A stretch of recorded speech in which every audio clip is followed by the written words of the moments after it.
할렐루야 반갑습니다. 여러분 계속해서 말씀을 나눕니다. 잠언 18장 9절의 말씀, 자기의 일을 게을리하는 자는 패가하는 자의 형제니라. 아멘. 9절에 보니까 솔로몬은 자기의 일을 게을리하는 자는 패가하는 자의 형제라고 말씀을 합니다. 여기서 자기의 일을 게을리하는 자라는 것이 한마디로 말해서 세월을 호송하는 사람을 가리킵니다. 이에 비해서 패가하는 자라는 건 망하는 주인을 가리킵니다. 이를테면 아주 큰 부잣집에 가난을 모르고 쓰는 것만을 알고 자란 주인이 도박과 여자와 술 따위로 그 많은 재산을 다 탕진해 버린 상황을 나타내는 것이죠. 우리 주변에서 그러한 사람을 볼 때 얼마나 손가락질합니까? 얼마나 한심하고 답답하게 생각을 합니까? 근데 솔로몬의 가르침은 사람이 자기 일은 하지 않고 남의 일이나 간섭하고 돌아다니는 이들이 사실은 이러한 사람과 다를 바 없다고 말하는 것입니다. 사실 사람들은 노는 거, 쉬는 것을 일하는 것보다 더 좋은 것으로 생각합니다. 그래서 일터에서도 달력을 보고 빨간색으로 쓰여진 숫자를 보고 그날이 빨리 돌아오기를 바라고 있습니다. 만일 수요일과 공휴일이 겹치면 그로 인해 못내 아쉬워하고 쉴 수 있는 하루를 빼앗겼다고 생각까지 합니다. 하루의 삶에 있어서도 마찬가지입니다.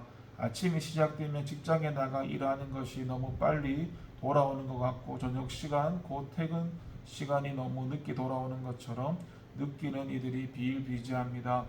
이처럼 많은 사람들이 일하는 것을 힘든 것으로 되도록 피하고 싶은 것으로 생각하고 있습니다.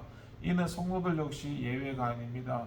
성도들 중 많은 사람들이 창세기의 타락 기사를 토대로 노동을 저주의 산물로 이해합니다.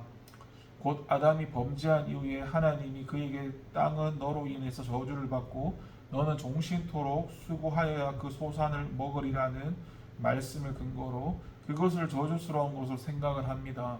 그러나 이것은 대단히 잘못된 생각입니다. 타락 이전에도 아담에게는 해야 할 일이 있었습니다.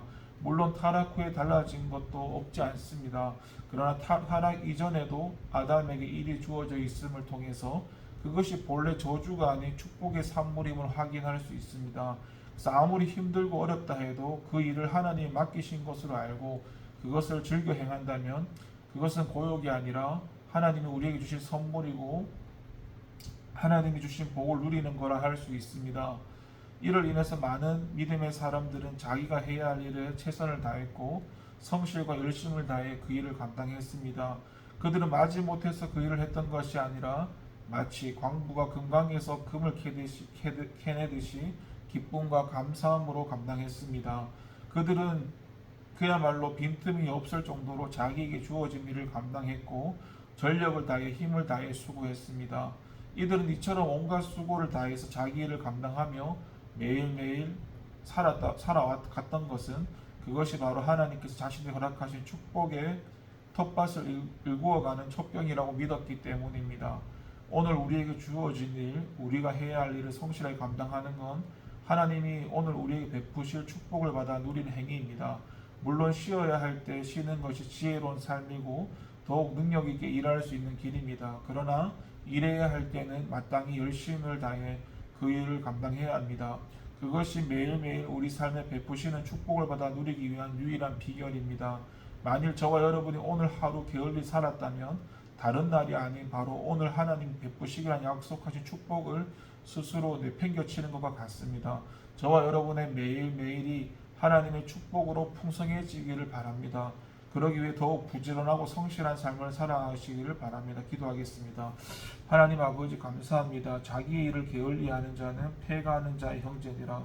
게으른 삶을 살지 않고 성실하고 부지런한 삶을 하나님이 주신 축복이라 생각하며 매일매일 감사하며 살아갈 수 있도록 도와주세요. 감사드리고 예수님의 이름으로 기도합니다. 아멘.